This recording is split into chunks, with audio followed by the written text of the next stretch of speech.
Good morning, good afternoon, and good evening to everyone who is joining us for this webinar.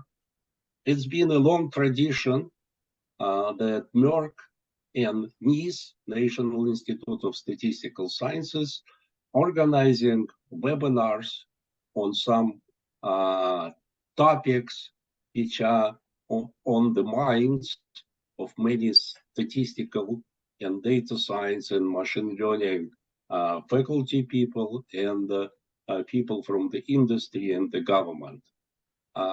Today we have our second webinar this year. The first one was in April, and if you're interested in it, you can find it on NISS YouTube channel. The seminar will also is being recorded, and in a week it will be posted on NISS YouTube channel as well. Before I hand over to our esteemed moderator, Dr. Nan Wu, I want to thank all participants of this seminar, webinar, but especially our speakers and moderator who found time, prepare these presentations, and will be speaking with us. Thank you very much. With this, I'm handing over to Nan Wu, who will be the moderator of this event. Nan? Hi everyone. Thank you, Vladimir, for the introduction of this event and the background of how the history of NISS and Merck's collaboration on this webinar. My name is Nan Hu. I recently joined Merck, working on digital pathology and AI techniques and what we can do for precision medicine. I graduated from NYU Center for Data Science, working on similar topics around AI and multimodal learning and medical images. It's a great honor for me today to moderate this panel with especially our three amazing panelists and speakers. They are Professor Linjun Zhang from Rutgers University and Professor Song from UC Berkeley and Lavender Jiang, which is a PhD student at NYU. And today we will hear them talking about three different perspectives, but all around large language models and like AI in general, generative AI, those topics. And since our speakers did provide really great content, I will leave more time for them. So we'll first hear from Professor Linjun Zhang. Linjun is an assistant professor in the Department of Statistics at Rutgers University. He received his PhD in stats at University of Pennsylvania in 2019, where he was advised by Professor Tony Tsai. His current research interests including machine learning theory, especially deep learning, high-dimensional statistical inference, unsupervised learning, and privacy-preserved data analysis. And today, his talk will be about mitigating biases in large language models, a general framework of fair risk control. So Professor Zhang, you can start your talk now. Thank you. So can everyone see my slides? Yeah. Just one more sentence before we start the official talk. For people who have questions, feel free to raise your question in the chat. And if there's time allowed, we will have Q&A session after each talk. Yeah, so thank you, Nan, for this very nice introduction. Thank Vladimir for organizing this wonderful event. So today I'm very happy to share our recent work on large language models and algorithmic fairness. So this work is collaborated with my long-term collaborators, Cynthia Dwork, Zhang, Aaron Rose, and Lu Jing. So I want to emphasize Lu Jing is actually only an undergraduate student right now at the Peking University. So she's quite amazing in doing all those research. So for all those professors in the audience, so she's applying for stats PhD program this year. So please pay special attention to her. Yeah, she is really good. Okay. All right. So let me start with the talk and introduce some basics of the large language models. So with the launch of the ChatGPT, suddenly seems that everything starts to change. So people now use those generative AI models, for example, to help them edit, say, paper writing, write letters, and even say when they face some like life dependent questions, for example, healthcare, they will try to consult ChatGPT for some suggestions. So like those language models really say change our life. And actually we can see from the history, say the revolution actually started a couple of years ago. So from the beginning, say the language model called Elmo is only like 94 million with parameters, but gradually the language models becomes larger and larger and becomes more and more useful. Okay. So nowadays, although say OpenAI do not explicitly state their size, but it's say somehow conjectured, say their parameters is huge. Okay. So that's why we call those language models large language models. Okay, people found that just scale up, and then the model will perform amazingly. So then what is really language model? I will give a very quick intro. So actually, language models is nothing different from the standard machine learning. So basically, both of them try to learn mappings. Okay. So in standard machine learning, like supervised learning, basically we try to learn a mapping from some covariate or features to some label. Right? That's the typical supervised learning. For language models, the mapping is from some history or context to the next word. Okay, so basically language model itself is simply a mapping from context to the next word. Okay, but in practice, say when we chat with ChatGPT, we get a paragraph. That's because the language model will generate those words one by one. Okay, so for example, if we have a sentence, the sentence is actually by first, say, sample the initial word, say where, and then given the where, we generate the next word are. Okay, and then given where are, we generate we, something like that. Okay, so gradually we get a paragraph. But for the language model itself, it's simply a mapping from a context to one word. Okay, so that's all about language models. It's simply a mapping. But why it's so useful and change our world right now? The reason is mainly because this mapping is very good. Or on the other hand, this mapping is very complicated. So the mapping is based on a stack of a lot of the deep neural networks and the transformer layers. Okay. So after a very complicated operations, given the context, this model will predict something for the next word. Okay. So it's very complicated. So at least from my own perspective, I cannot do much theory try to explain this very complicated system. Okay. But still, as a statistician, we try to give some like a rigorous theoretical guarantee to the final output, right? So what should we do if, say, the model itself is so complicated, and most of the cases is like a black box like ChatGPT, right? OpenAI do not release any technical details of ChatGPT, so it's simply a black box. So the question now is, for a black box model, can we still perform some statistical theoretical analysis? So my understanding is, yes, we still can.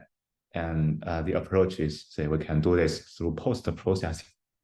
So for example, when we talk with ChatGPT, we ask a question and ChatGPT will give us some answer. Okay.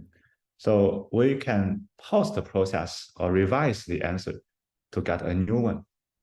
So although we cannot explain or give any theoretical guarantee for the original answer, but we hope we can get some provable, say, theoretical guarantee for this revised answer. Okay, so those requirements will include, say, in my talk today, I will talk about, say, fairness, robustness, and those safety issues in language models after post-processing. Okay, so basically, although it's still a black box, but we hope that after post-processing, we can give some theoretical guarantee for the revised answer in terms of fairness, robustness, and safety. Okay. So feel free to stop me if you say get confused or lost at any point. Okay. All right. So I will first start from a very high level and abstract definition called as generalized multi-calibration. So bear me with this very abstract notation for maybe one slice, and later I will give you concrete examples, say how this abstract notion help us with, say, safety, fairness, and robustness. Okay. So in our paper, we introduce, say, a unified and general framework for post-processing. And after post-processing, we can somehow guarantee the mapping function f will satisfy this requirement. So this requirement for now is very abstract. Okay? There's nothing to do with fairness and robustness. Okay? But at the high level, okay, this guarantee, this theoretical guarantee or this inequality can be interpreted by two parts. Okay? So first of all, the red part C can be viewed as auditors. So for example, if we care about fairness properties, okay, the C will simply behave like an auditor, try to tell if certain F is fair or not. And so C serves the role as the auditor. And S can be viewed as some risk measure. So for example, if we care about prediction, then this S can simply be, say, Y minus F. Okay, so it's some measure to quantify the risk. In some cases, say like conformal prediction, if we care about coverage, then S will take another form, which we'll specify later.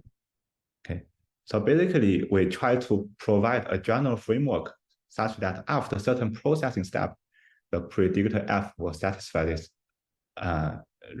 inequality. Okay, and at a high level, basically, we try to make, say, all the auditors happy, such that say it will pass, say, certain fairness test or certain robustness test. Okay. So this is our post-processing algorithm. So I will go through this very quickly, and I will come back later, okay, with more technical details. So this algorithm itself is very simple. It's simply an iterative process. Okay. So at each step, okay, we first found some unhappy auditors. Okay, unhappy auditors like CT. Okay, once we found such an unhappy auditor, we update our predictor FT by, say, going towards the negative direction specified by this CT.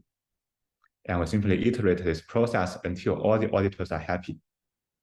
Okay, then we can prove first this algorithm is, say, computationally efficient. It will converge very fast. Secondly, this algorithm can take any initial predictor F0, even though it's black box, okay, as input. And after output, we can guarantee that all the auditors are happy, and therefore the inequality we specified in the previous slides will hold. Okay. So because we try to make all the auditors happy, so we name our algorithm as happy map. Okay. So it will map a black box algorithm like language models to a predictor function F. Okay, and this predictor function, this new predictor function F will make all the auditors happy with provable theoretical guarantees. And later we're also going to show some numerical results to show that this F is really good. Okay. So for now, we talk about, say, those notions in a very high level description, right? So we have C and S, but you don't know how it's related to language models or even fairness and robustness. So in the rest of this talk, I'm going to apply this general framework to three important topics in statistics and machine learning, okay, and try to convince you that our framework is really general and useful, and can provide you with, say, very rigorous theoretical guarantee of certain important properties. Okay. So we'll start from the fair and robust conformal prediction, and then we'll talk about the fairness in language models. Okay, and finally, if we have time, we will talk about some fairness in computer vision. Okay. All right, so let's start from maybe the simplest task, conformal prediction first. Okay, later we'll move on to language models. So conformal prediction, okay, is also a post-processing algorithm. Okay, so typically the conformal prediction will take, say, any black box predictor F hat as input. Okay, and after certain processing, it will produce an interval C hat. And this C hat satisfies, say, the following requirement. Okay, so given a new data point, x new, y new. Okay, so if we construct an interval, say C hat based on x new, then this C hat will cover y new with desired probability 1 minus alpha. Okay, so the coverage probability provided by C hat is quite close to 1 minus alpha with tolerance level, say, sigma. Okay, so this is what a typical conformal prediction do. However, there are two potential issues of this conformal prediction. Okay, so one is, say, this requirement is sometimes it's not fair, which I will explain later. Okay. Secondly, this requirement is also not very robust against the distribution shift that we'll also describe later. Okay. So if there's no question of conformal prediction, then I will proceed to describe the potential challenge in conformal prediction. Okay. So first of all, the standard conformal prediction only give us, say, this guarantee, which is on average guarantee. Okay, so basically we take the probability with respect to the randomness on x new and y new jointly. Okay, so this on average guarantee do not give us any meaningful solution for all subpopulations. Okay, so for example, if say x belongs to, say, female group, okay, then the guarantee that's designed to have valid coverage for all populations, okay, will not be valid for only female subpopulations. Okay, so in order to somehow quantify the fairness issues in conformal prediction, about 3 years ago, Emmanuel Candice and his research group proposed the notion called equalized coverage that can ensure fairness for conformal prediction.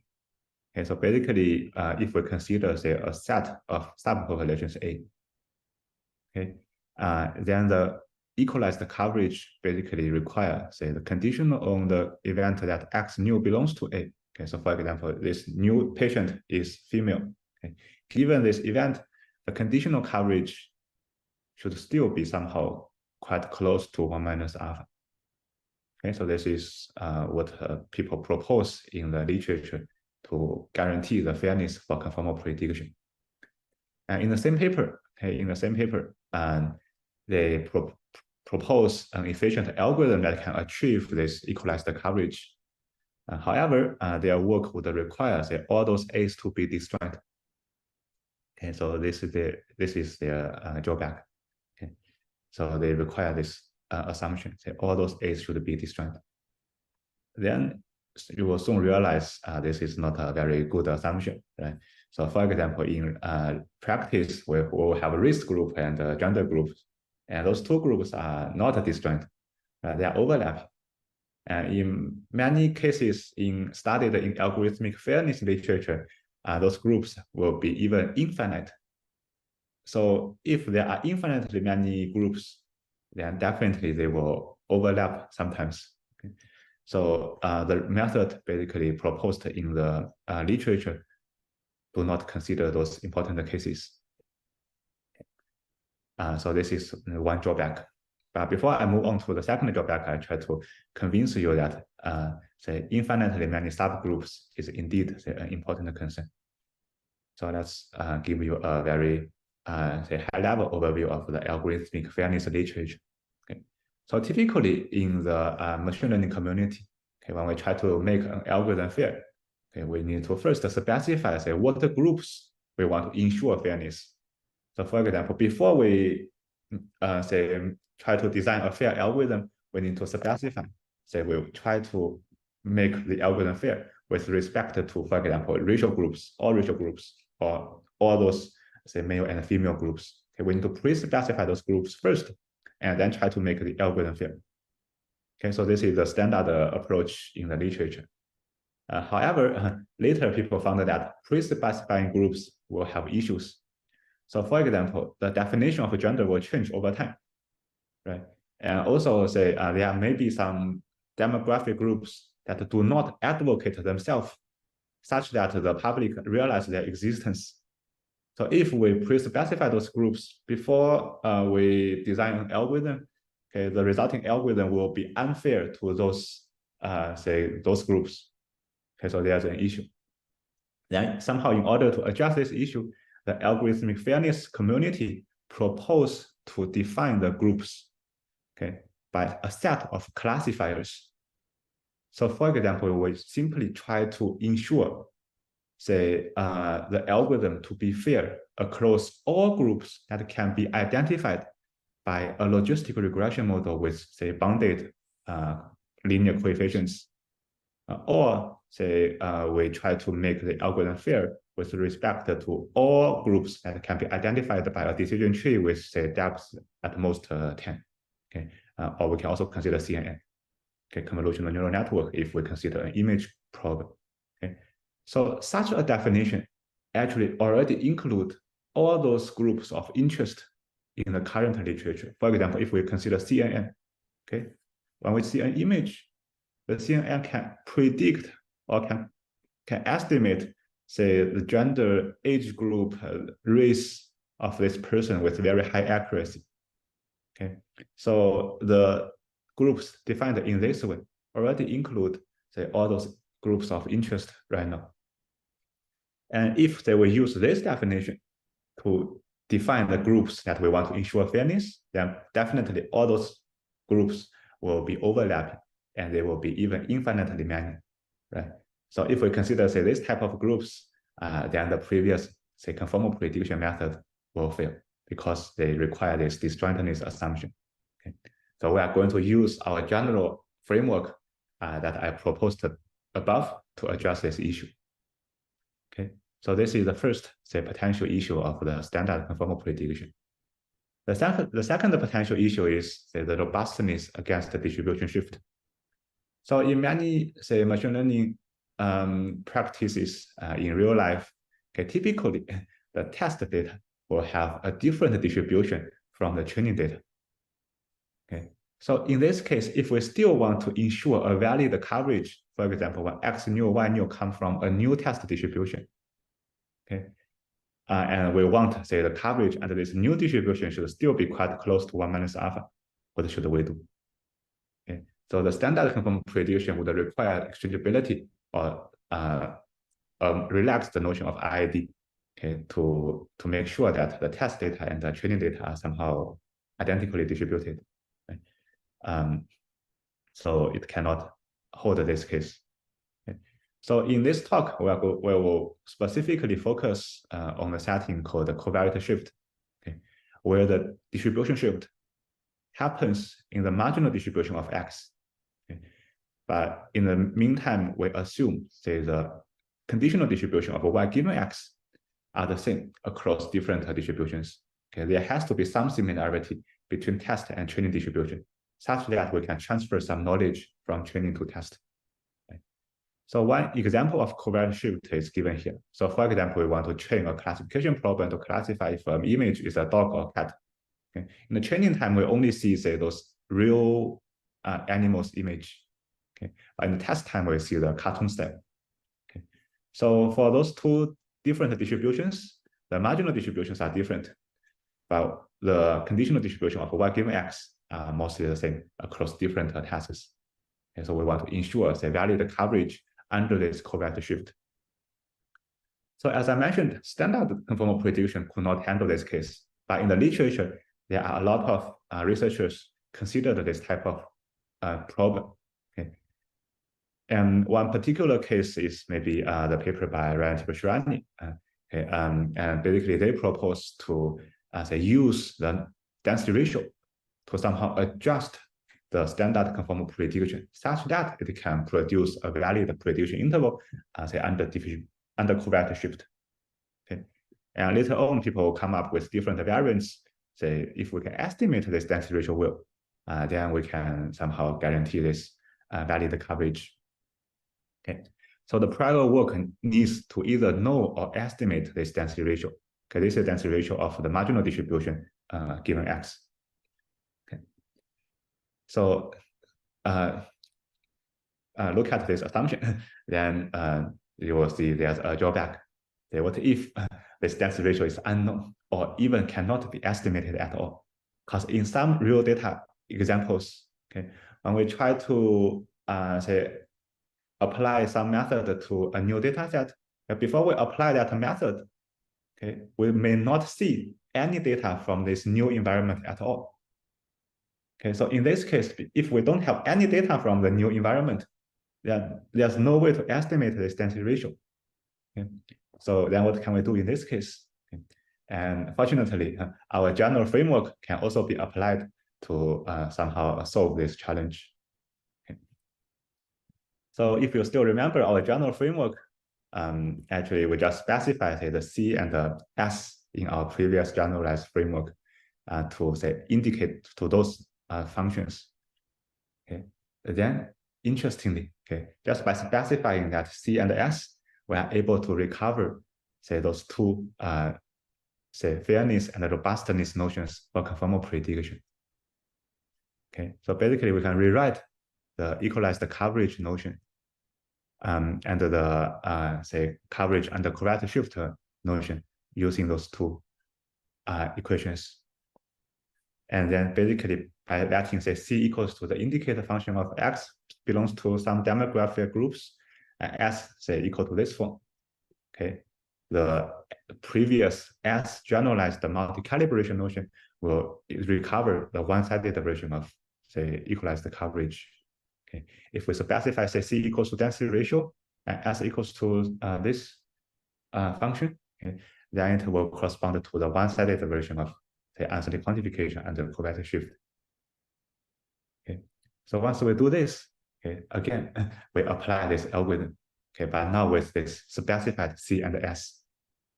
Okay, so recall this is our algorithm. Okay, our algorithm is basically an iterative process. Okay, each time it checks say which auditor is unhappy, and then it will make an update. So we have a rigorous theory to guarantee the effectiveness of this algorithm. Okay, so basically after say certain iterations with the order say 1 over sigma squared, we can ensure that the final estimator F or the final outcome F would satisfy this requirement. Okay, and if say we apply or specify say C and S as what we did for equalized coverage, okay, then we can get a C hat, okay, a C hat such that, okay, given all the events say X nu belongs to A, okay, the conditional coverage will be quite close to 1 minus alpha. Okay, basically we apply this happy map algorithm to specify the C and S, then we can get this C hat. Okay, and this C hat will be fair. Okay, for all A, even if they are overlapping. Okay. Secondly, say if we specify C as say the density ratio, as we mentioned for the robustness under correct shift setting, okay, we can see that as long as we take say a large class of C script C, such that the approximation error of this script C to the ground truth density ratio is close. Okay, or even though we cannot estimate the ground truth at all, okay, as long as we choose a large enough script C, okay, such that the approximation error is less than or equal to beta squared, okay, the resulting predictor interval say C hat, okay, will guarantee valid coverage under this new test distribution, okay, with say approximation error sigma plus beta. So this beta can be extremely small if you take this C to be large enough. Okay, on the other hand, say if you allow say infinitely many say for example computational resources, okay, basically you make this T super large, then you can also make this sigma very small.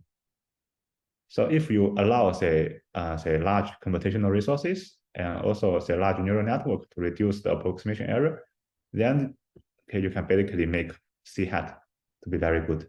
Okay, so this right hand side will be super small. Okay. So this is one application of our general framework to conformal prediction. Okay, it's simple, so I use that to try to motivate the usefulness and try to give you some high-level idea, say why it's useful. Okay, now let's talk about a slightly more complicated model, the language model. So in language model, after its invention, many people start to do different kinds of experiments, just trying to observe different phenomena or behaviors of this language model. So in a paper last year, people use a task in the following example. So basically, we try to ask ChatGPT to complete the sentence. So the incomplete sentence is, say, the librarian helped the child pick out a book because he or she liked to encourage reading. Basically, we'll try to ask ChatGPT to complete the sentence for us. We should either use, say, he or she in this, say, blank. Then surprisingly, because, say, there are some stereotypical biases in the training data of, say, ChatGPT. When ChatGPT see this profession, say, librarian, it will think, interestingly, say, he will give, say, he with much higher probability than she. So such phenomenon was actually observed in this paper, say, in two state-of-art language models, Chinchilla and Gopher. They found that the language models will exhibit, say, a very large gender disparity when we ask it to complete a sentence. So this is definitely a better sign, right? So if, say, some people ask ChatGPT to write a story, and because, say, those type of stereotypical biases in ChatGPT, it may, say, write a story with those biases, and it will reinforce, say, people to have those stereotypical biases in the future. So this is a very, say, bad feedback loop. So if we can correct for those bias in language models, then that will be a good thing, right? So now we are going to apply our, say, happy map, the general framework, to somehow mitigate such biases. So let's quantify what do we mean by, say, biases in language models first. So remember that the language model is simply a mapping. It maps a context to the next word. So now simply assume that X denotes the context. And the language model will output a distribution P of X over the vocabulary Y.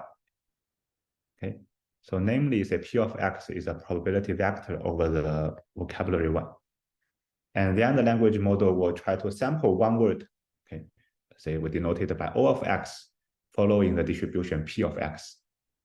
So O of X is a word, P of X is a vector, a probability vector.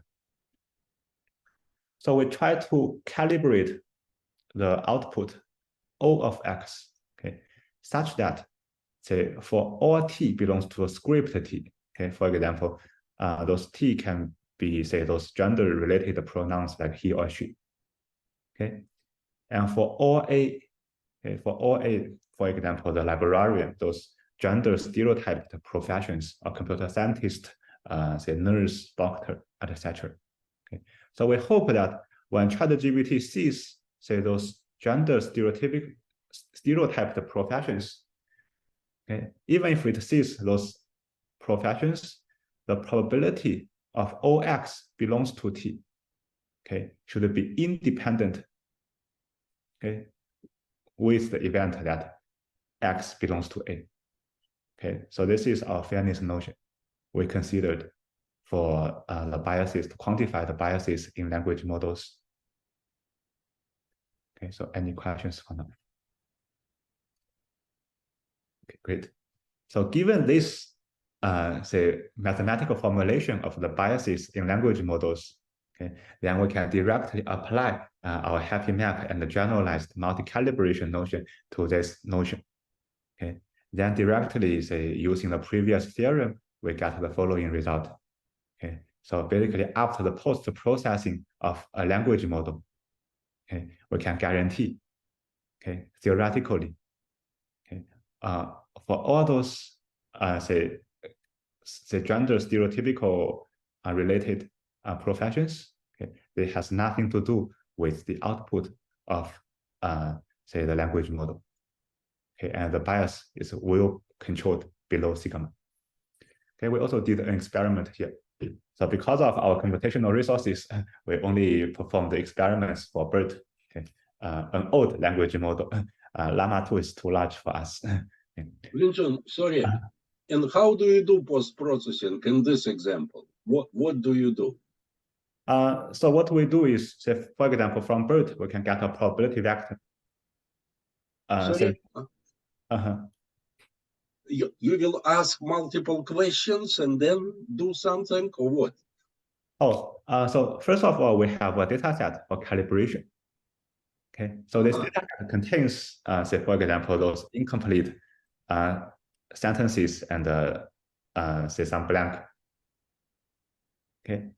And you know the truth, right? You know what it should be here, right? Yeah. So what we hope is, so actually there's no truth. We only have one guarantee. So this is our requirement. There's no truth. So we just require, say, the language model satisfy this inequality. Okay. So fairness and accuracy are two separate things. So you will be running the model multiple times, right? We will run the model only once and get a probability vector. And then our method will post-process on that probability vector to generate a new probability vector. And that new probability vector will be fair. So you are modifying the answer, right? Mm-hmm. So if it was a female, a she, your model will change it to a he, right? Yes, yeah. And the change will be with a guarantee which you are showing here, right? Yeah, exactly.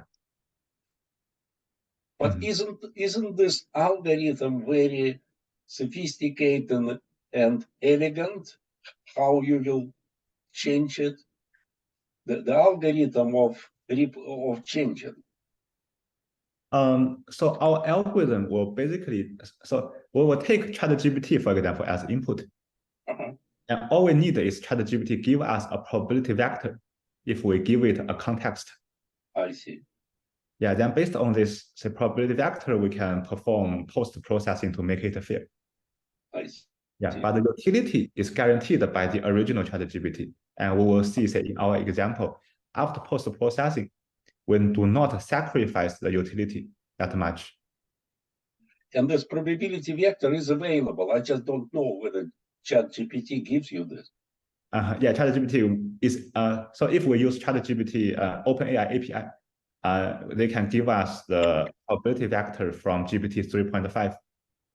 And in their blog, they said, say, in the future, they will release the probability vector for GPT-4, but not now. Now we can only get the probability vector from GPT 3.5. Thank you. Thank you. Sure. Maybe you can really quick show the image example. Oh, okay, yeah, sure. But I don't have time. Okay, yeah. So basically, so let me quickly go through the results. Okay, so basically, the simulation results showed us, say, our debiasing is quite effective. Okay, to remove bias, and also if we consider the accuracy, okay, we do not sacrifice the accuracy that much, only 0.0001. Okay, then let me quickly go through the image example as Vladimir asked. Otherwise, I will skip. So for image example, let's consider, say, a specific task called image segmentation. So basically, for example, in this cardiac magnetic resonance image, okay, we try to segment the pixels that contain information of the heart. Okay. So in image segmentation tasks, an important metric is, say, the false negative rate. Okay. However, people found that for different races, okay, the deep learning based CMR algorithm will produce, say, a large disparity across different races. So this is a fairness issue in image segmentation. Okay. So if we consider, so this is a false negative ratio, okay, we're going to consider. And if we try to, say, equalize the false negative ratio across different, say, racial groups, okay. So this is the fairness notion we want to study for those computer vision or image segmentation tasks. Then again, our happy map or S generalized multi-calibration notion can be used to quantify this fairness. And after, say, taking specific C and S, as we show here, we can guarantee, okay, after post-processing, our image segmentation model will satisfy this type of fairness. Okay. Sorry for being so quick because I'm running out of time. Then let me have a quick summary. So basically, the result shows that our method is quite good. Okay. So let me give a quick summary. So the first point I want to make in this talk is the language model is still a black box model. So it's very hard to analyze directly its theoretical properties. However, in my view, post-processing is maybe one way for our statistician to try to make some contribution. Okay, first of all, this post-processing is computationally efficient. We don't need to pre-train a large language model. And also we can give, say, some nice theoretical guarantees. Okay. Secondly, say, in our paper, we introduced the algorithm, the post-processing algorithm called happy map. Okay. It's a general post-processing framework that can ensure, say, fairness and robustness. And in our talk, we mentioned those 3 applications, but in our paper, we have more applications. Okay. So I will stop here and thank you very much for your listening.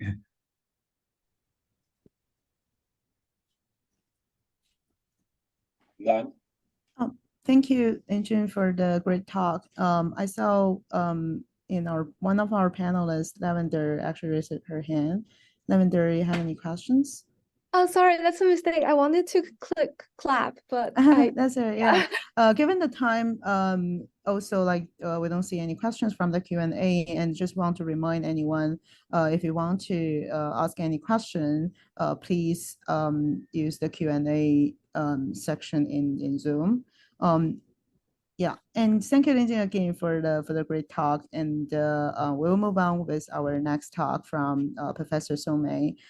Professor Somei is assistant professor from Department of Statistics and the Department of Electrical Engineering and Computer Science at UC Berkeley. In June 2020, he received a PhD from Stanford, where he was advised by Andrea Montanari. His research is motivated by data science and AI, and less and the introduction of statistics, machine learning, information theory, and computer science. His research interests include a theory of deep learning, theory of reinforcement learning, and high-dimensional probability. His recent work focuses on the theoretical foundations for foundation models. And today, Professor Somei will give a talk which is titled as Revisiting Neural Network Approximation Theory in the Age of Generative AI. So I will hand it over to Professor May. Thank you, Nan, for the introduction. Thanks for the invitation. So in Linjun's talk, he mostly treats this language model as a black box and talks about how to post-process so that it can satisfy certain fairness or kind of criteria.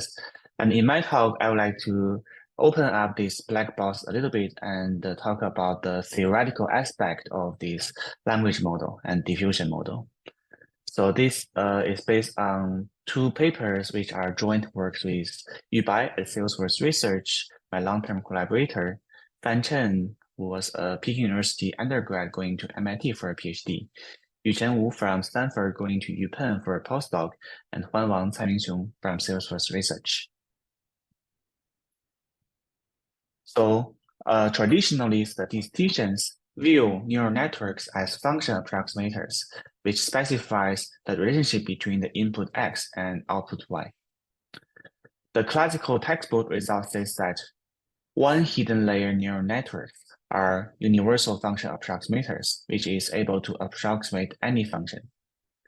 And neural networks, while in terms of approximation efficiency, neural networks can efficiently represent smooth or low-dimensional functions. However, for high-dimensional functions, there may be curse of dimensionality in the worst case. By curse of dimensionality, I mean that suppose we want to use a one hidden layer neural network to approximate a target function in D dimension. To achieve a certain accuracy, the number of neurons, the number of resources needed for this neural network to approximate the target function needs to be exponential in dimension, unless the target function is super smooth. So this curse of dimensionality is a very bad result or a bad property for neural network. So these are the classical textbook results for viewing neural network as function approximators. However, when we move to the age of generative AI, this classical viewpoint encounters some challenge. So for example, in diffusion models, people are using these neural networks, these UNet, to approximate the score function. The score function in diffusion model are very high-dimensional functions with high-dimensional input and high-dimensional output.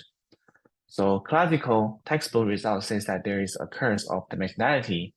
So this classical function approximation viewpoint cannot fully explain the effectiveness of diffusion models.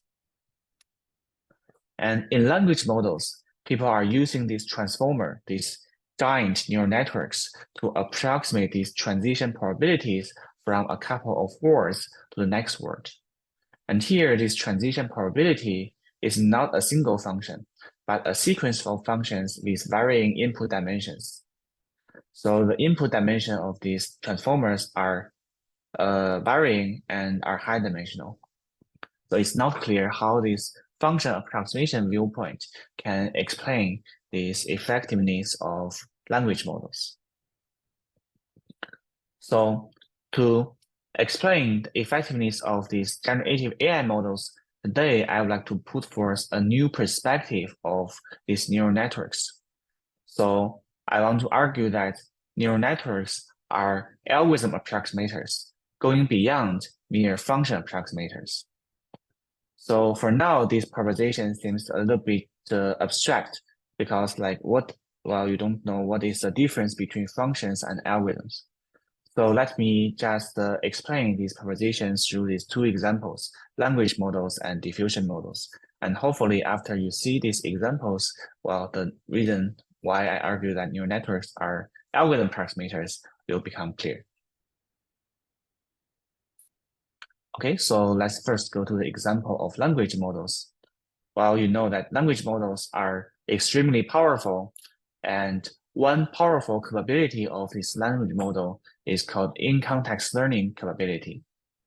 So here I give an example of in-context learning. This is an interaction of me with ChatGPT. I just prompt apple to fruit, sofa to furniture, and bird to question mark. Then this ChatGPT answers me animal. So the reason of this is the following. Apple belongs to the category of fruit. Sofa belongs to furniture, and bird belongs to the category of animal. So in this example, it seems that this language model is capable of learning some relationship in the in-context demonstration examples, and then apply the learned relationship to this third word. Okay, so this is called in-context learning because, well, it seems that this language model is learning some rule in its context. Mathematically, you can think about this language model as a big neural network. And this neural network is meta-trained with a huge metadata set. And mathematically, we say this transformer, well, this language model, people call it the neural network called transformer, is capable of in-context learning if it has the following capability. Suppose we have data set xi, yi that are IID following some distribution, and the distribution is unknown to this transformer. And we concatenate these xi, y pairs and append this new xn plus 1, take this whole sequence as a context input. And pass through this transformer, it output a prediction y hat. And we say this transformer is capable of in-context learning if this y hat is a good estimation of this yn plus 1. So in this example, you can think about this apple x1, fruit y1, sofa x2, furniture y2, bird x3, and animal is y3 hat. So this output of this ChatGPT, this y3 hat, is a good estimator of what is this prediction for this x3. And the prediction function is learned through these in-context demonstration examples. So you may wonder like why people give it the name of in-context learning. Well, not why this is not supervised learning. Well, it seems that this ChatGPT is doing supervised learning, but the supervised learning is happening in the context of this GPT model. So this is the reason why it's called in-context learning. And for people who are familiar with this meta-learning paradigm, well, you may wonder like what is the difference of in-context learning with meta-learning? Well, for more meta-learning, people also train a giant model and in this metadata set. But for meta-learning, in the fine-tuning stage, when we are given a new task, people need to fine-tune this neural network on this new task. But for in-context learning, after you are given a new task, well, there's no parameter updating of this model. This learning just happens in the context of this transformer. So this is the difference between in-context learning and meta-learning. Okay, so well, to better understand the capability of in-context learning of transformer, a group at Stanford, they performed some synthetic experiments. And here there's an experiment of this Bayesian linear model, where you can think about there is a task for where there's xi, yi that are IID following a linear model. And this is a Bayesian linear model because the beta, the parameter, follow a Gaussian prior. And we assume this feature X and the noise are both Gaussian, and this Y is from this linear model. So the experimental setup is the following. You can concatenate these X, I, Y pairs into a sequence. And this sequence H, it is a data set, but we call it a metadata point. So a data set is a metadata point, and we collect a metadata set where each metadata point in this metadata set is itself a data set. Okay, so for each fixed metadata point, they are following the same Bayesian linear model. They have the same beta, but the beta is following this Gaussian distribution. For different metadata points, the beta, the parameters are different. So for different metadata points, they are itself a data set, but they are following from different Bayesian linear model. And then people train this GPT-2 model, which is a smaller version of ChatGPT. They train it using this metadata set. And the loss is just a square loss between the Y and the prefix of this Y. So use the X, Y, X pairs to predict this Y. And then they evaluate the test performance of this GPT-2 model on a new independent Bayesian linear model task. And here is their experimental result. The y-axis is a test error, and the x-axis is the number of in-context examples, which is this capital N.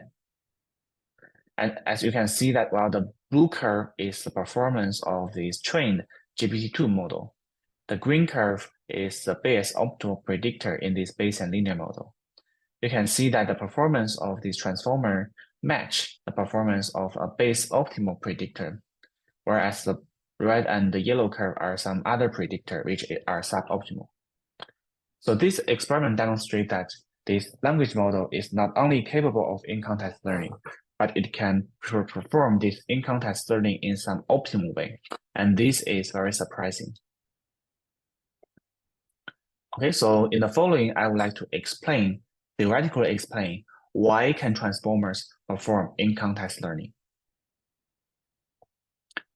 As you can see that if we want to answer this question, we need to dig into this transformer, we need to dig into this black box. So in the following, I would like to briefly introduce what is the architecture of a transformer. So a transformer is a sequence-to-sequence neural network. The input of this neural network is a sequence of vectors from H1 to Hn, where each Hi is a vector, and people call this Hi, call it a token. So you can think about each Hi as a word, but it's a Euclidean embedding of a word. And after passing through this transformer, the output dimension is still a sequence, H1 prime to Hn prime. And the dimension of this sequence match the dimension of the original sequence. But eventually we want to output a y hat as a prediction of the y. And so eventually we use a readout layer to extract this y hat from this h prime. And typically this readout layer is very simple. It's just a linear map. It's a linear layer of this, it's a linear function of this h prime. Okay, so in this page, I just treat this transformer as a black box, just specifying the input dimension and output dimension. In the next page, I would like to open up this black box and talk about the inner structure of this transformer. So a transformer is an alternating composition of feed-forward layers and attention layers. I use FF to denote the feed-forward layer with parameter W, and ATTN to denote the attention layer is parameter A. So all the parameters of this transformer are these W and A's. For different layers, the parameters are different. The feed-forward layer is very simple. While the parameter of this feed-forward layer is just W1 and W2 matrices, and the feed-forward layer just update each token HI by a two-layer neural network. So the output token HI prime is HI plus a two-layer neural network of HI. You can see that, well, this feed-forward layer is a token-wise mapping. The i's of output token HI prime only depend on the i's input token HI. So there's no talk among these tokens in this attention layer. Oh, sorry, in this feed-forward layer. But then what is very important, what happens, the complicated thing happens in this attention layer. The parameter of this attention layer are QKV matrices, which stands for query, key, and value matrices. The number of these matrices are capital M, and capital M is called the number of hats. So each QKV interaction is a hat, and well, the attention layer is an update of each token HI by these QKV interactions, where this formula is the summation over the hats, average over the tokens, and an activation function composite on the inner product of QH, KH, and multiply VH. So this formula is a little bit complicated, so you don't need to remember it, but you just can see that, well, in this formula, they only have this matrix vector multiplication, inner product, nonlinearity, multiplication, and average. Okay, so this is well, very it's a little bit complicated, but it's tractable. Well, it can be implemented in like this computer, well, GPU efficiently. And for attention layer, well, each output token will depend on all the input tokens. So it's different from feed-forward layer, where the output token only depend on the i's output token only depend on the i's input token. In the attention layer, the i's output token depend on all the input tokens. So tokens talk to each other in this attention layer.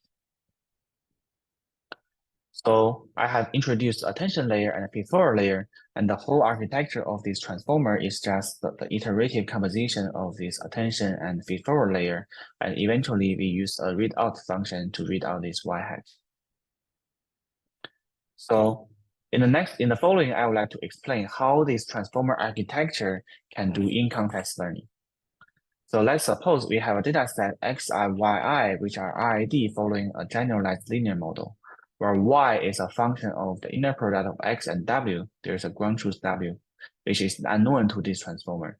So the transformer wants to learn this w and output a new y for the new x. So, well, we specify the input format of this transformer as following. So the hi token, which is a high-dimensional vector, we assume like the input of this hi is a concatenation of xi, yi, and 0. Here, 0 is a high-dimensional vector, while it's a place for the scratch pad. And this scratch pad is very important. As we will see later, most of the computation will happen on this scratch pad. And the last token is special because we don't want to ask the transformer input the y to this transformer. So we will reserve a 0 place, 0 slot for output. We hope that this transformer is capable of produce an estimator y hat at the 0 token. And then we will read out this y hat as the output.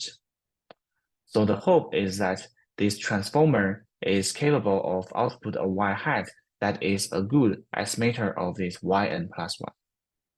And the question is like, why transformer can calculate this y hat? And our explanation is that this transformer in its architecture is capable of approximating some gradient descent algorithm on some empirical risk. So, well, imagine like, suppose there is a statistician want to calculate an estimator of this y, what he want to do. So the statistician would like to first form some model, form some like loss function, and form some empirical risk and minimize this empirical risk using some optimization algorithms like gradient descent. For this generalized linear model, well, the loss function should be a function of this x transpose w and y. The gradient descent iterate of this empirical risk would be that the update of w by the negative gradient direction of this loss function, which is given by this formula. So in the next page, I would like to show you how this transformer, how this attention layer can implement the gradient descent iterates. So here, this is the attention layer. This is an update of this H by this QKV interaction. And this is a one-step gradient descent iterate. This is the update of this W by this XWY interaction. As you can see, their formula, there are some similarity. They're very similar in some sense. Suppose I just take this HI to be the concatenation of X, Y, W. So remember that in the input of the transformer, this is XY0. And I use a 0 scratch pad place for recording the gradient descent iterate W. So suppose we take this, then we can choose these QKV matrices so that this Q apply on H become W1, K apply on H become XY, and V apply on the H become 00X with some coefficient in front. Doing this transformation makes this attention layer becoming this formula. This is an update of this W by this XYW interaction. And this is very similar to this gradient descent iterate. The difference is just that, well, the gradient descent iterate, there is this partial derivative of this loss function. And this two-layer neural, and here in this attention layer, this is a two-layer neural network. And one can just simply call a very simple universal approximation theory for this one hidden layer neural network. This one hidden layer neural network can well approximate this partial derivative of this loss function. And here, this approximation can be done quantitatively, and you can quantitatively control the error for this approximation of the partial derivative of the loss function. There is no curse of dimensionality because this is approximation of a bivariate function. Okay, so in this page, I just show how this attention layer can implement gradient descent. One attention layer implement one-step gradient descent. So the whole transformer architecture is this iterate concatenation of this attention layer. Each attention layer can implement one-step gradient descent, and we can use the last attention layer to transform the W estimator to the Y estimator. This step can also be done efficiently. So the whole architecture of the transformer can do the multi-step gradient descent. And you may wonder, like, well, there are feed-forward layers of this transformer. What does these feed-forward layers do? And we can show that this feed-forward layer of transformer can easily implement proximal functions.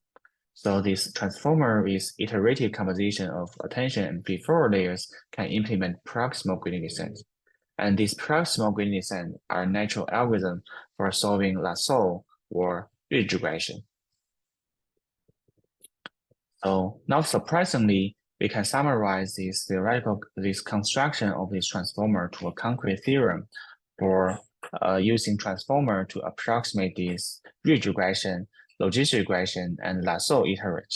And all these implementations have like statistical error bound, and these are like near optimal statistical error bounds for implementing these estimators. And the most important thing in this theorem is that, Well, here we show the existence of this transformer is controlled size. So the size of this transformer is specified by these parameters, including embedding dimension D, the number of layers L, the number of attention heads M, the feed-forward layer width D prime, and the norm of these parameters.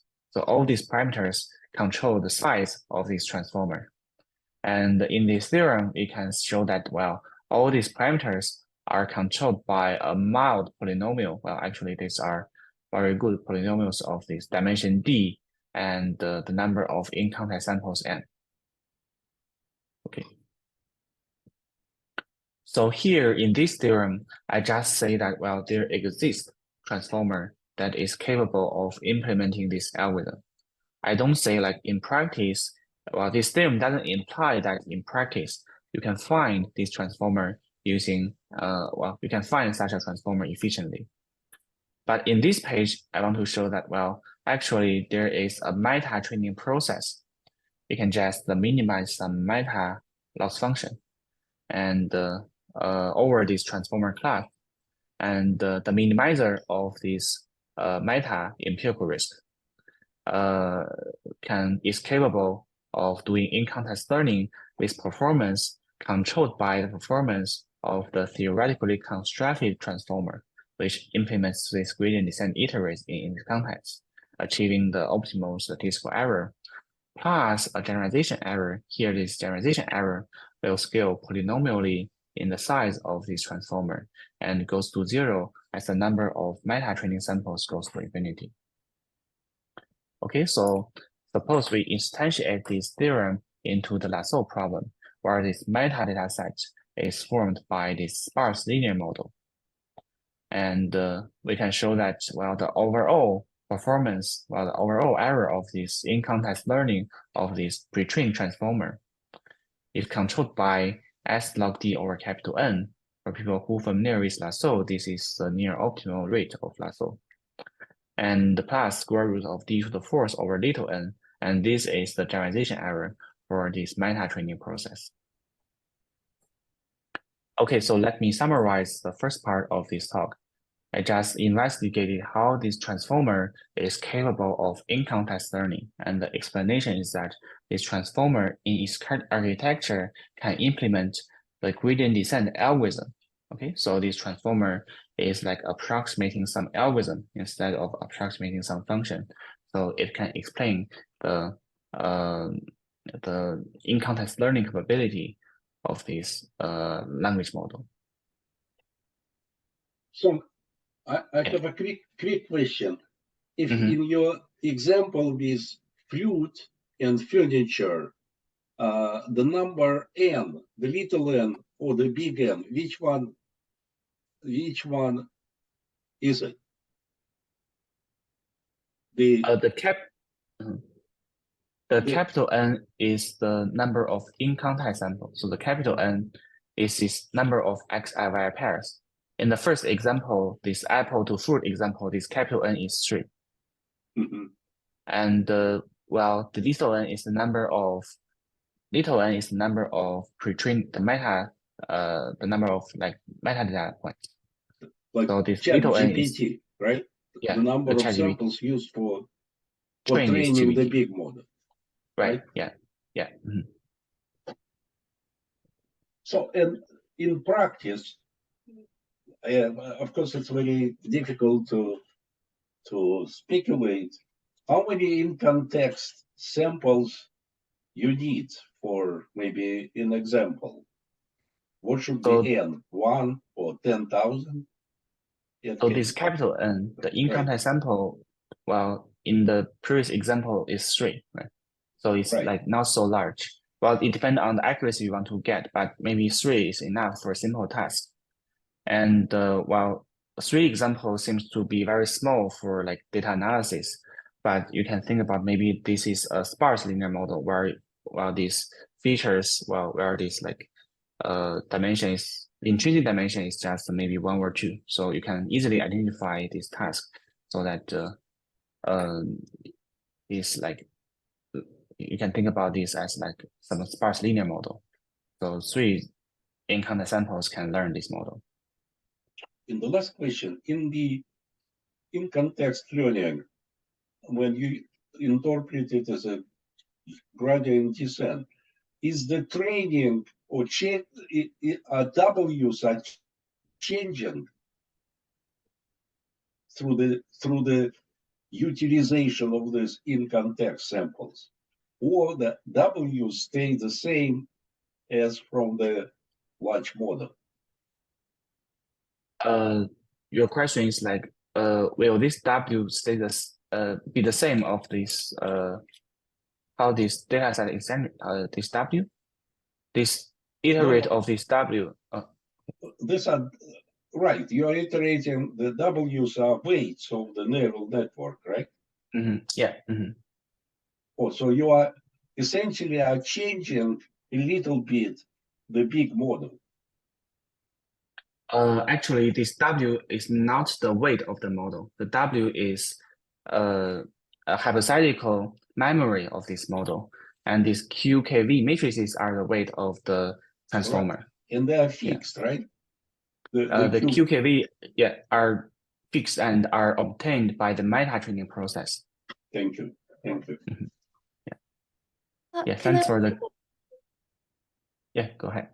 All right, so I think it's really neat result, but I'm struggling to understand it in the context of like domain specific language model, because I feel like gradient descent shouldn't care what class of functions you're trying to approximate, right? But if it's doing this, why do we see that a lot of smaller domain specific model will outperform, larger general model? So I don't think I'm using this gradient descent to explain a very like general phenomenon. I want to just say focus on this XIY, this like synthetic setting, and well, this gradient descent is a good explanation in this case. Well, for domain specific model, I think like the data distribution or some other things will change, and I don't think one can use a simple gradient descent to explain all these phenomena. That's a good response. Sorry. How about in like a more control setting? I think DeepMind has a new paper where they when they're pre-training, they give them like XY pairs like you described, but only certain classes of function. And then in context learning, you give it like a different class of function. And they showed that when you give it a different class of function, it wouldn't generalize as well as the like classes that it has seen during pre-training. So I'm kind of struggling to understand why it would do this if it actually knows gradient descent. You're saying like there are some OpenAI paper they show like transformer is not able to do like to generalize well for in-context learning. Right. Sorry, maybe I wasn't clear. So it's for DeepMind, and then I think in pre-training they have certain class of F, and then they give it this sequence. And then for in-context, they either give it like similar classes of function of XY, or different classes of XY. And it works for the same classes of function, but it doesn't work for like different classes. So is it talking about like out of distribution generalization or? Yes. Yeah. So I was wondering that if it knows gradient descent, and even if the function class is out of distribution, you should still be able to use gradient descent to learn it. That's my Yeah. So I think here in this explanation, so this gradient descent is a hypothetical process this transformer is capable of implementing. But if you train this transformer, it may not find this gradient descent iterate. It may find this gradient descent iterate on the in sample demo examples, but it may not generalize well to out of distribution kind of thing. So still, I think like we don't claim that well in practice this meta-trained transformer can find this gradient descent algorithm, but it can find some algorithm that match the performance of gradient descent algorithm on this in sample like tasks. That answers my question. Thank you. Yeah, thank you. So I will be very brief about this second example of diffusion models. Well, the overall message is that, well, you can also view these neural networks in these diffusion models as implementing some algorithms. Despite, you can also think about it as implementing some function, but viewing it as implementing some algorithm will make the explanation more convincing.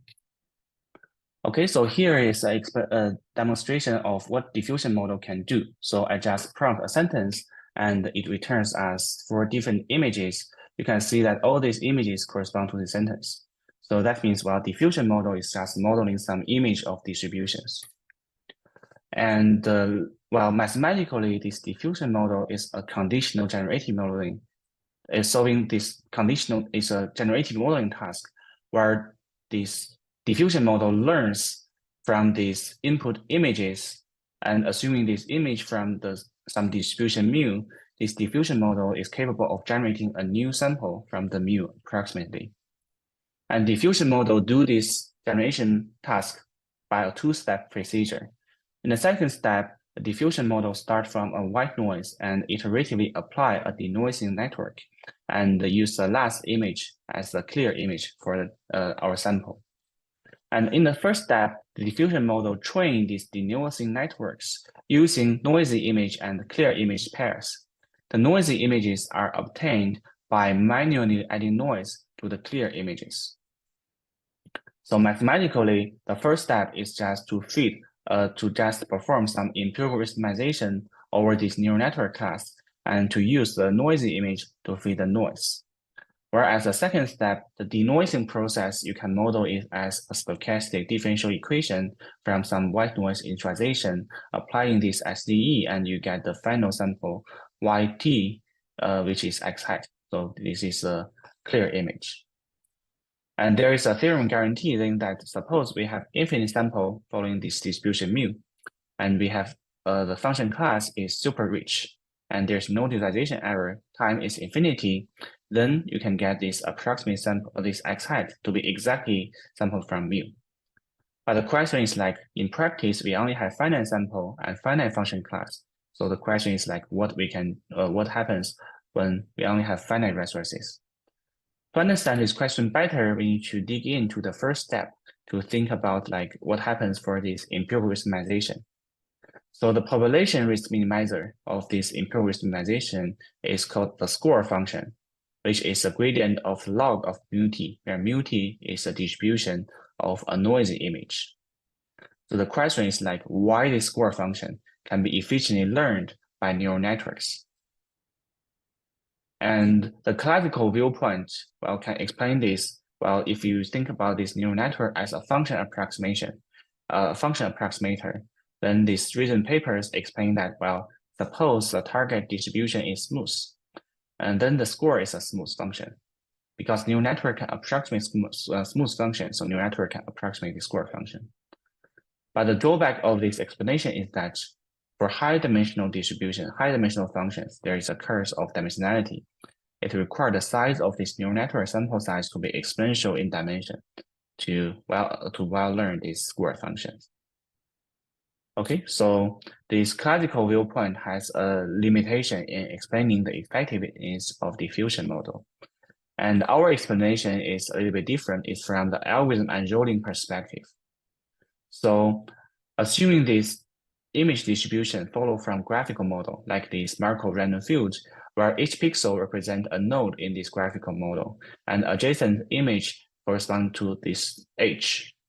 So if we model this image as a graphical model, in graphical models, the score function can be computed using variational inference algorithms, and these variational inference algorithms often admit efficient neural network approximation.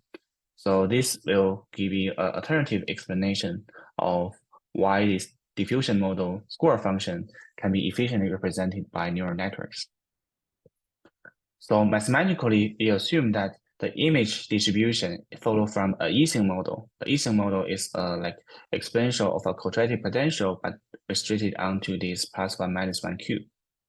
In this case, the score function is related to this denoiser function, and this denoising function is a post-conditional expectation of x under this tilted measure mu z, where this mu z is a tilted Ising model, and the tilt is given by this linear function. So while variational inference in this graphical model tells us that, well, this denoiser is close to the minimizer of a potential function, which is this variational inference objective. And this minimizer of this potential function can be obtained by some variational inference algorithm, it's iterative algorithms like this.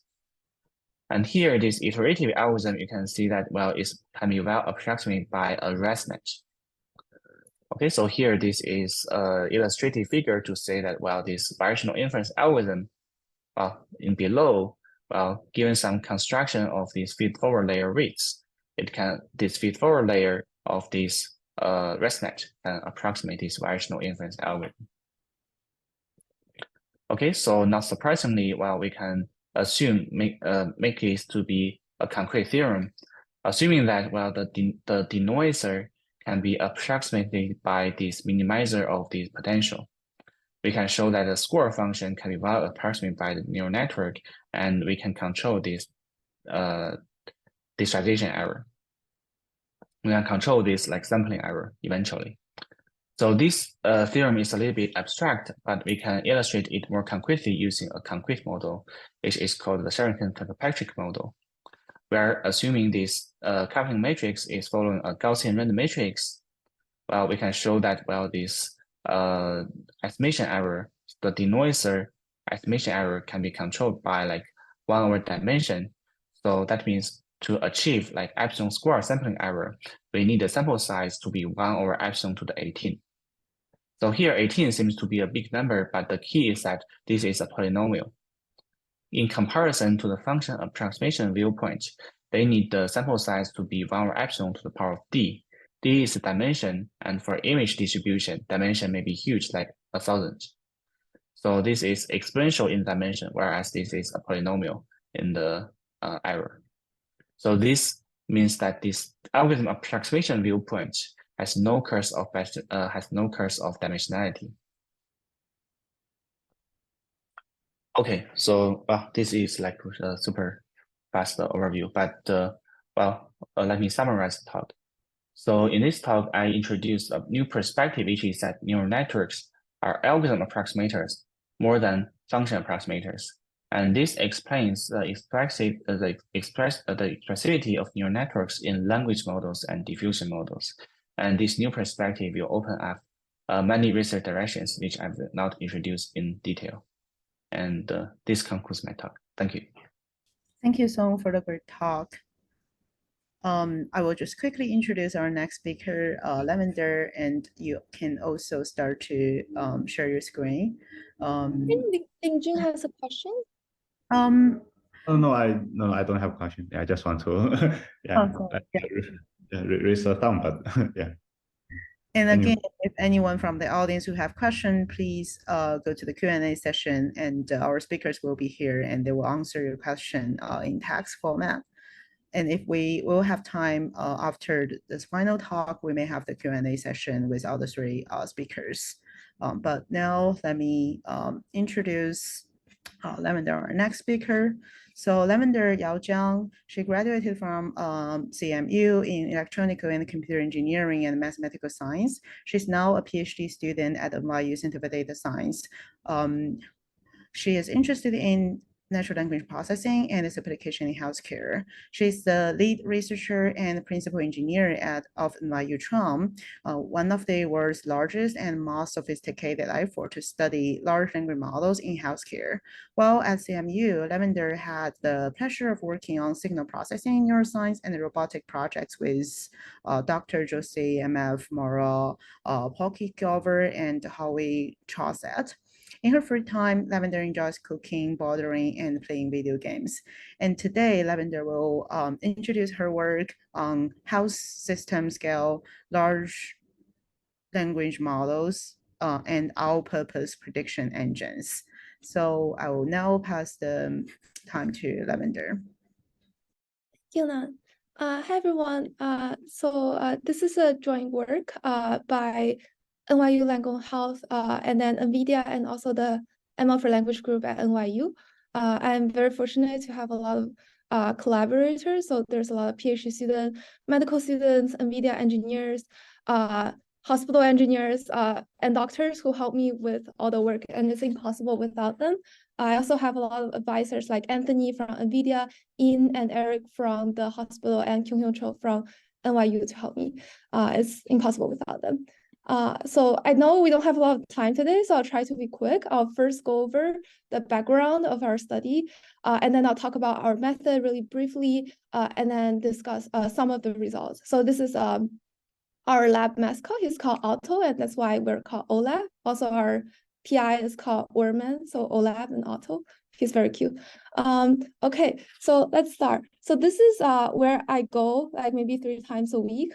It's called NYU Langone Health. So it's a multimodal hospital with a very diverse patient population. And if you know New York, it's located at First Avenue and 30th Street. So we have 3 hospitals in New York. This one in Manhattan is where I work at, but we also have a hospital in Brooklyn and then one in Long Island. We also have more than 300 outpatient sites, including some in Florida. So you can see that according to the demographic, we have a more colors, larger non-pink chunks than the rest of the US. And in case you guys are not familiar with electronic health record, here's an example of me. I'm using me as an example just so I don't leak patient information. So I am a patient at the hospital I work at, and then every patient has access to this app that is supported by Epic. And Epic is the electronic health record system that a lot of hospitals use to record information. So you can see if you click this button, you can see all the appointments I made and the visits. You can see what medications I'm using. You can see the messages between me and the nurses and the doctors. And you can also see all my test results. So for example, you can see that here is an x-ray.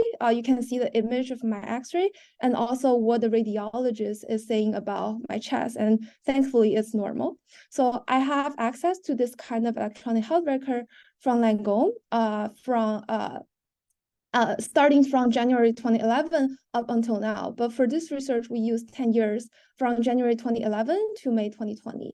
And there are around 300,000 patients in these records. And for fine-tuning, we have like around 100,000 more patients. The reason why we have more patients for fine-tuning is that for evaluation, we did a temporal test, basically try to train from the past data and then test on the future data so that we can not only assess how it learns in distribution, but also account for the temporal shift. So here is an example of a clinical note. So this is what the doctor wrote about me when I went to the emergency department due to chest pain. So you can already see there's a lot of information. So you can see my history, like medical history. You can see my vitals, like blood pressure, heart rate, my respiration rate. You can also see the result of my physical exam. So this example is to show that there's a lot of information contained in the clinical notes. Aside from the abundance of information, another benefit is that sometimes there are assessments beyond direct measurement.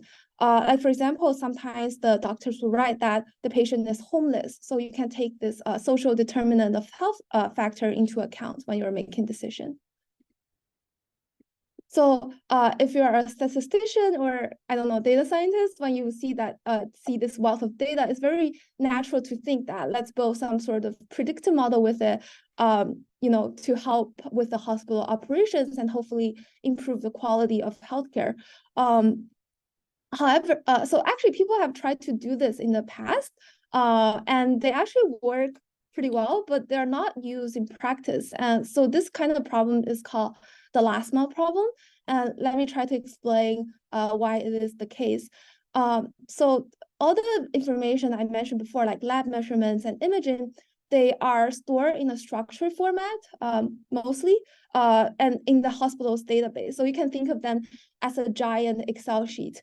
So what traditionally people do is they do feature engineering first. So they select only a few columns, relevant columns from this giant Excel sheet. And then they try to transform it and standardize it, and then use traditional statistical models like logistic regression or gradient boosted tree to try to make prediction based on the structured data. And then the goal of this type of clinical predictive model is that you want to take this prediction and then you want the medical professionals to see them and then incorporate them into their clinical and operational decision. However, this last arrow is actually not implemented due to a lot of factors, but mainly three. So the first problem is that a lot of the times, this giant Excel sheet will have missing columns. Like, for example, the nurse might forgot to input this like blood pressure, and then your model heavily relies on blood pressure, so it's not very useful. Another problem is standardization. So for example, a lot of structure data actually comes with unit, and in different hospitals, the units can be different. So for example, Manhattan might use metric, but then Brooklyn might use imperial. So then your model will work on metric, but then when you want to deploy in Brooklyn, you have to do a series of conversion to make that work. A third problem is about time. So usually the hospital database update daily. So every day updates, right?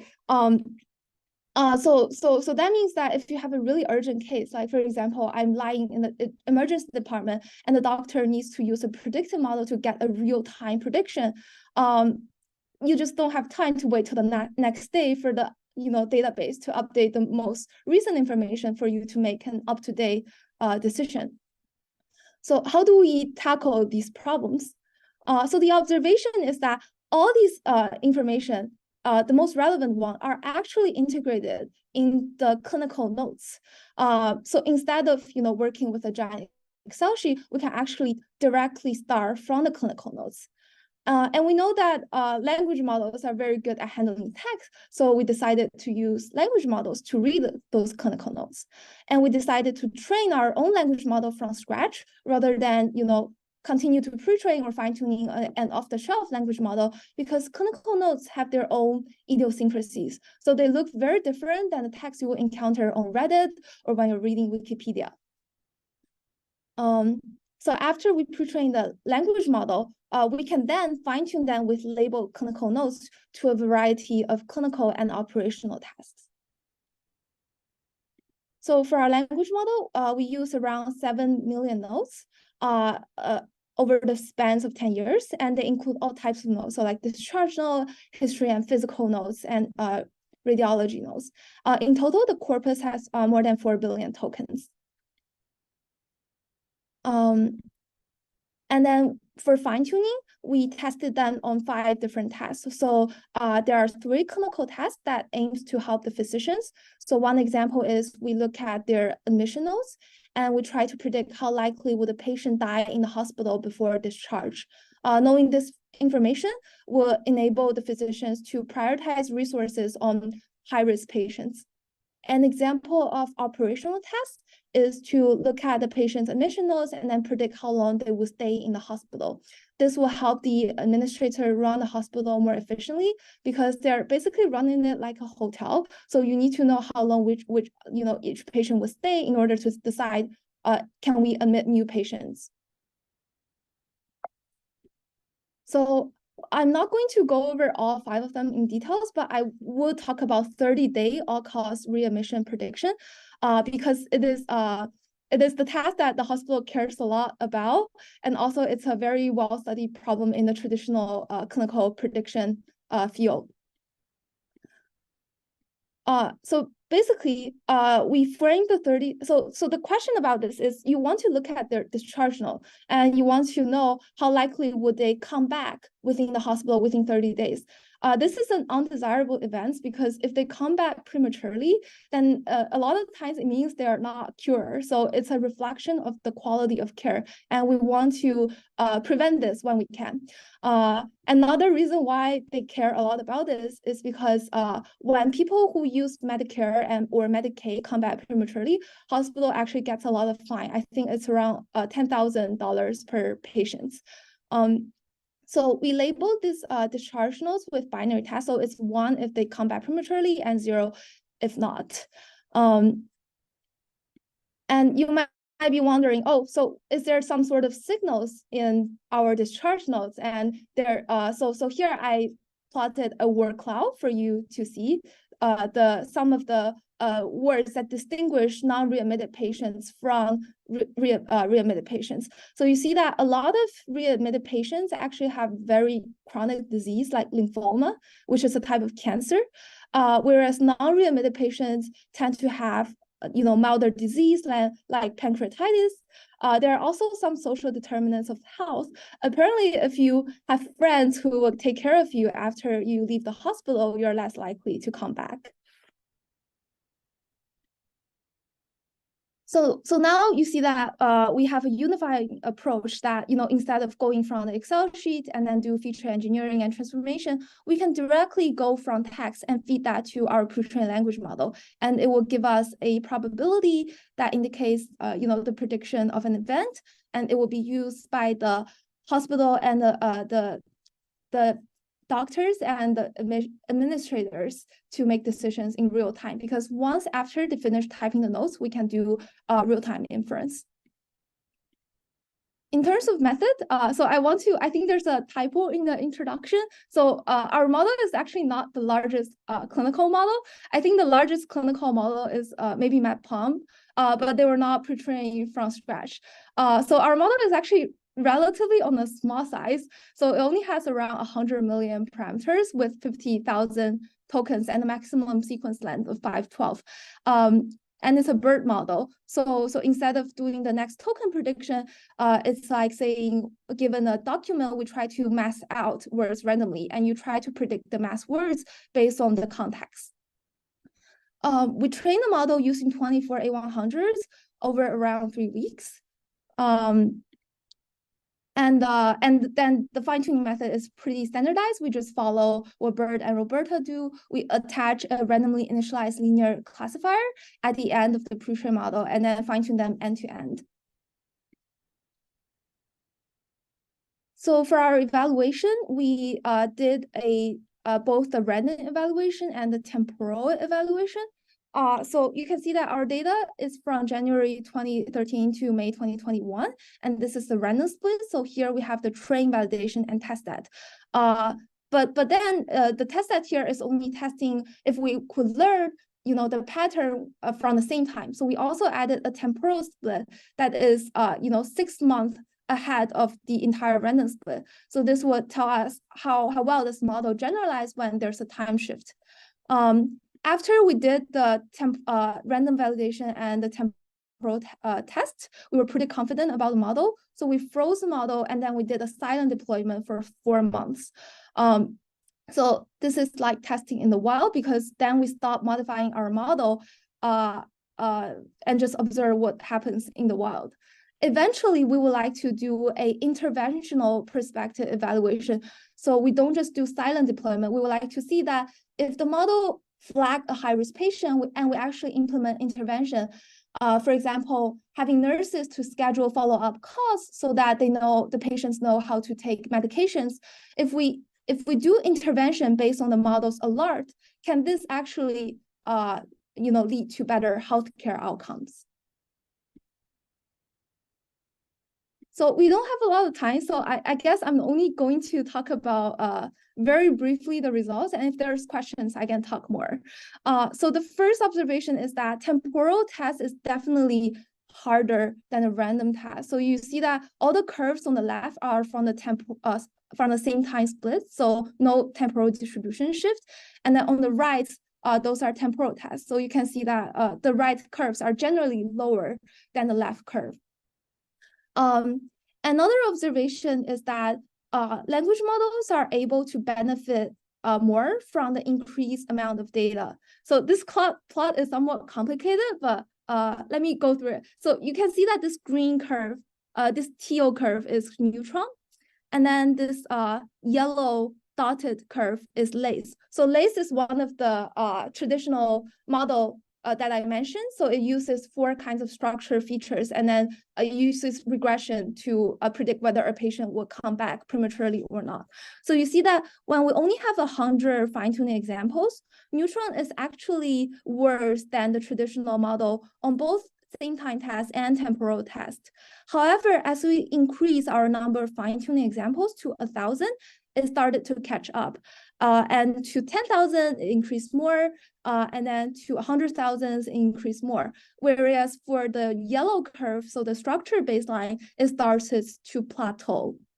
Another observation is that pre-training on the clinical tags really matter. So the green and the orange curves are neutron and gatortron. So both of these models have seen clinical nodes during their pre-training, whereas the other curves are BioBERT, BERT, and randomly initialized BERT. So you see that when we have a lot of fine-tuning data, there's this gap between model who has seen clinical nodes versus the model who has not seen clinical nodes.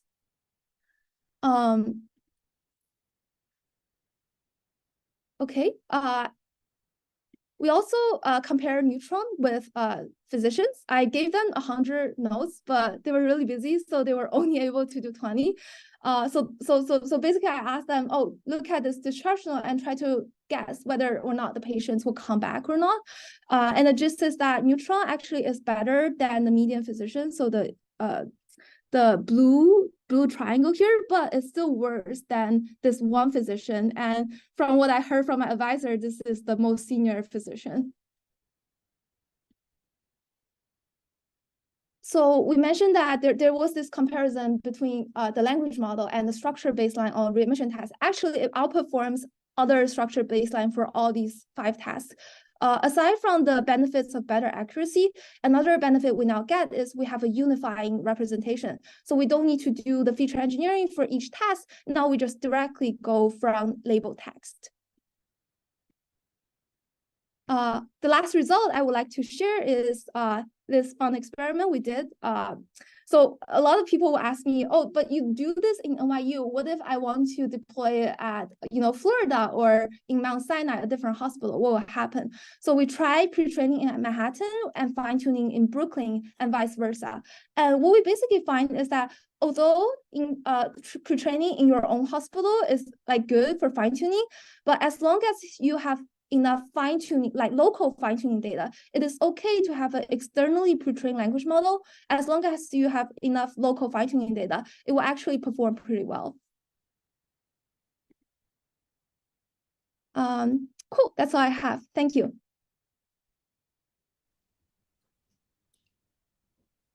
Thank you, Lavender. Actually, we do have time, and I wonder if there's any part of the talk which you feel like you rushed and you want to provide more details. You can revisit it. If not, we can also proceed with questions. Yeah, we can proceed with questions. Cool. Yeah, I actually also have one question, maybe the same question you kind of raised to Zhang, right? You mentioned about like domain-specific large language models. So far we've seen like the big surge of like large language models, especially like OpenAI's models and some other companies, the really large scale like closed models, which is now like public available, especially the weight or lots of the information they provide as the output of the model. But here as like NYU Chang, which is a public model, like at least the parameters you share and people can transfer, like do fine tuning or those other methods on top. And there's also lots of effort collecting like domain specific data and trying to train one specific model. I wonder what's your understanding of that? What's the pros and cons of doing such model? Those advantages of domain specific model versus the large general model, or the disadvantages? And maybe Lavender can answer this question first, but this is also a question happy to hear how Professor Zhang and May think. Yeah. Yeah, of course. So maybe let me go back. So I guess regarding your question, so to make sure I understand the question, is the question about what's my opinion of this like one giant monolithic language model for all the things versus like smaller domain specific model? Yeah. Just happy to hear your general thoughts on the pros and cons of those different kind of models. Yes, of course. So I think that pre-training in domain is always helpful, and you can see the evidence here. So the teal curve is neutron, and then this pink curve is BERT, and BERT, I think it's considered like BERT-based. It's considered like a domain general model. So on this domain specific task, oops, sorry, I have a. Okay, on this domain-specific task, you can see that although you can fine-tune them and you will get above random performance, it's always more data efficient when you pre-train locally. So I think that's one advantage when your data set, when your model has the same size. So now the question is, how about when the model have different sizes? So I think there's a recent paper that's called "Do We Still Need Clinical Language Models?" From MIT. And they basically compare their own pre-trained T5. They pre-trained T5 on Mimic, so like a de-identified clinical nodes from a Boston hospital. They try to pre-train their own T5 on Mimic and then compare it with, I think it's around from hundreds of compare with larger language models that are at the scale of hundreds of millions of parameters. And what they found is that those general large language models still does not outperform this like small T5 that they train on Mimic. So I think my opinion is that we need domain-specific models, and also domain-specific models for domain-specific tasks. Also, on an operational standpoint, I think that a lot of organizations don't want to heavily rely on big companies like OpenAI. So they also have incentives to train their own language models. Thank you for sharing that. Is there any point that Linjun or Zhang want to add? Yeah, so just maybe quick clarification. So, yeah, first of all, very nice work. So just to clarify, is your model say fine-tuned on the BERT? So the model it has a BERT architecture. So with it was trained with mass language modeling, but it was pre-trained from scratch. So it was not initialized from BERT. And it only sees clinical nodes from Langone, and it does not see like Wikipedia articles.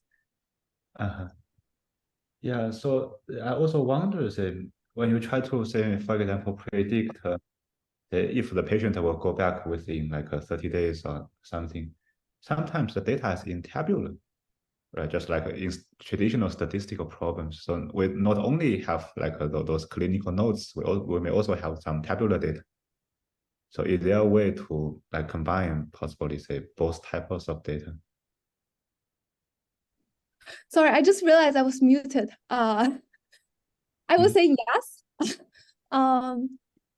Yes. So the yellow curve that I show here was one of the models that used those data, and I believe that combining them will help. But I think is it possible to fine-tune the model using both the tabular and the clinical nodes? Oh yes, yes. I think people are trying to do that, but I don't think it's very trivial. I do believe that if we design it well, it will work. It's just that the tabular data is really large. So if you want to fix all the tabular data, like as a sequence, I think it would require a very, very long sequence length, maybe 10,000 or 100,000. So then you need to do some sort of selection to narrow it down. Okay, yeah, thanks. There is a question. Oh, I'm sorry, Linjun. Continue, please. Oh, I'm quite happy with the answer. So yeah, thank you. Yeah, There is a question on the. I'm looking at question and answer. Do you see? No? Yeah, we have two questions from the Q&A session from the audience. The Yes. first question is from Yue Shentu. The question is, does this type of model recognize series of clinical nodes from the same patient so that the longitudinal pattern could be learned? It's a really good question. So it doesn't currently, because so I can show you like clinical nodes alone, like just one nodes alone without linking them by patients is already really, really long. Do I have it here? So right now we're actually doing truncation for the nodes. Where do I have it? Okay. We are actually doing like just using a sliding window to keep all of them. But if we want to, have them learn this, it's gonna be so for example, let's say one patient staying 10 days in the hospital, and then every day they have 10 notes written about them. So that's 100 notes per encounter, and then each note has around 1,000 words. So if we concatenate them together, it would be a very long sequence, and then attention also have quadratic complexity, so it will not be very scalable. So one idea I'm currently exploring is maybe we can summarize them and then summarize each node and then concatenate them so that they will fit in this max context length. Thank you, Lavender. Hope that answered the question. And besides that one, we also have another question from Madeline Boer. The question is, are you planning to modify your model based on the accuracy or exact for other of the predictions? Is the question about whether or not I want to tune my model, or do I want to extend it to a new task? Can we have some clarification? Can we unmute Madeline? Yeah, we can. Let's try to invite Madeline to talk and provide more context of the question, if that's possible. I think she answered yes. I don't know, is it yes to unmute or yes to what Lavender? Okay, so maybe I'll answer both just so we cover everything. So yes, so if you're asking about extending to new task, yes, it's very easy as long as we have labeled clinical notes, then and the notes has signal, then you can extend it to new clinical tasks. And then do I want to modify existing models? Yes, I do think we need to train them like as time progress, because as you see, the performance deteriorate when there's temporal shift, and maybe future things like COVID will also happen. But the problem with that, and maybe we can talk more in the discussion, is that this type of model, if they were to be used outside of our hospital, they are considered medical devices. So they need to pass FDA approval. And every time we update our model's weights, we need to go through another FDA approval. So I would like to update them regularly, but I think there are some legislative concern when we try to do that. Yeah, There is another. Yeah, that's answered Mary's question. And we also have another question from Linjun. The question is this a concern that by creating the clinical notes and using them as the initial input, perhaps certain important information may be lost? That's a good question. I was worried about that at first as well. I think it depends on the so I was asking my advisor, and I think that physicians, so our data source, the physicians are trained to write these notes really complete and really well, so that when they transfer the care to another providers, they can look at the notes and just pick up what is relevant. But I do think that it's possible that, for example, sometimes they're misreading stuff or they left out relevant stuff. So what Linjun suggested, by pre-training both on the notes and the tabular data can be helpful for this situation.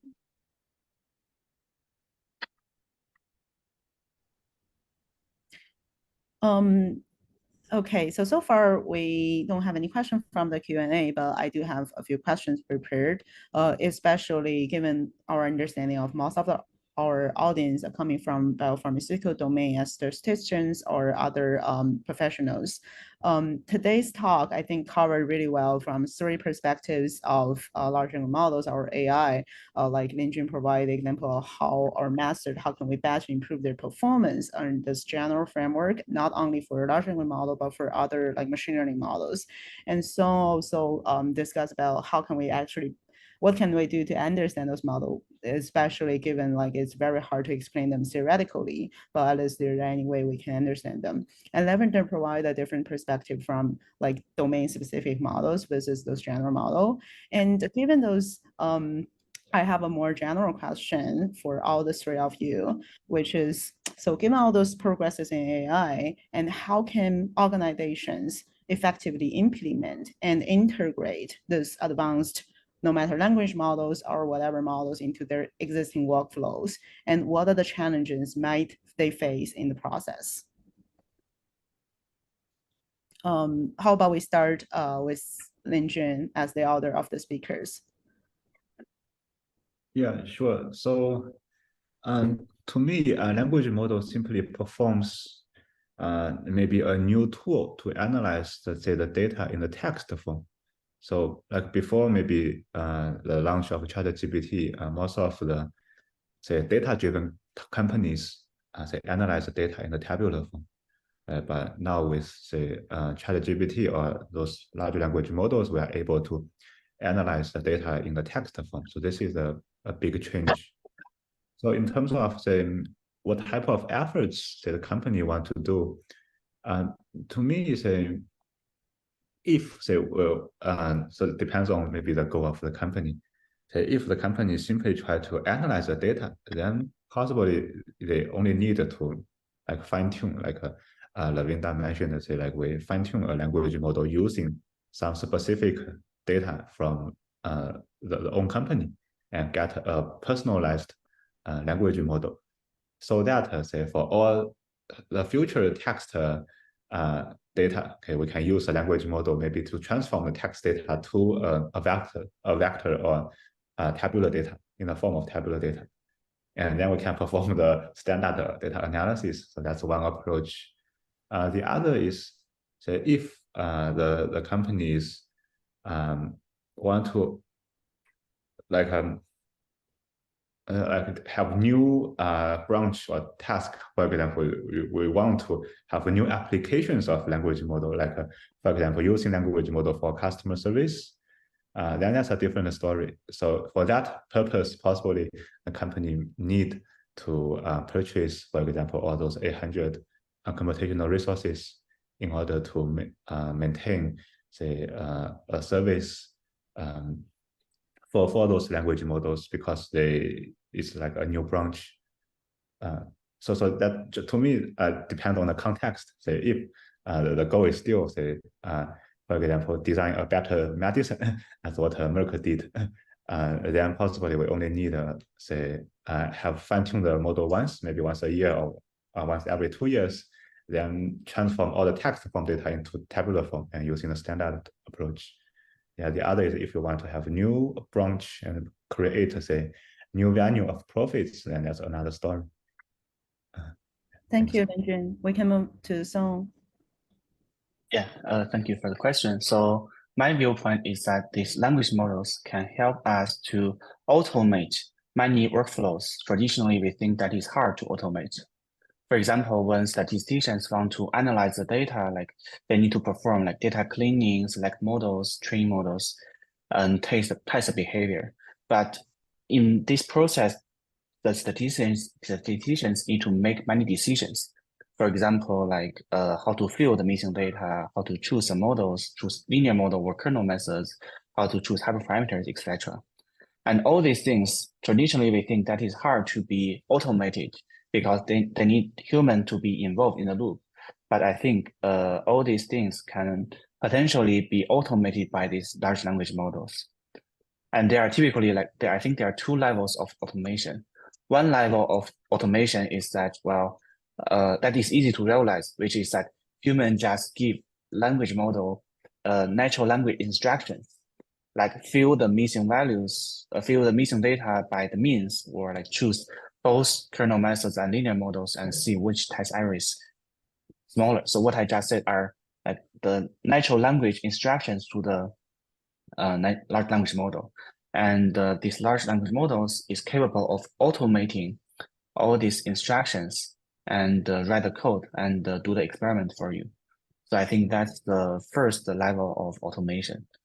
And the second level of automation is a little bit harder to realize, but I think it could be potentially realized in the near future, which is that like humans do not even to give instruction to the model. So the language model can see the data and can like automatically like explore the data format, explore like what model you want to switch for this model, and then like the language model just automate everything for you.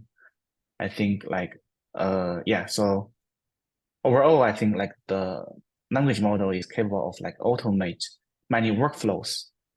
Traditionally we think that is hard to automate, and this is one benefit of this language model provides to everyone. Yeah. Thank you. Yeah. Vladimir, would you like to? Yeah, I just want to conclude and thank again our speakers and our moderator and NISS organization for organizing this very interesting and informative webinar. Thank you very much. Have a good weekend and holidays, and please come again for our future webinars. Thank you. Thank you. And sorry, because of the time, we didn't have enough time to have Lavender, to hear from Lavender on that. But if anyone have any questions, feel free to like reach out to our speakers. And thank you, everyone. Thank you, Vladimir, for organizing this, and NISS and Merck, the I4, on putting all the things together. And also thank our speakers and all the attendees today who participate. Okay, so everyone. Bye. Bye. Thank you.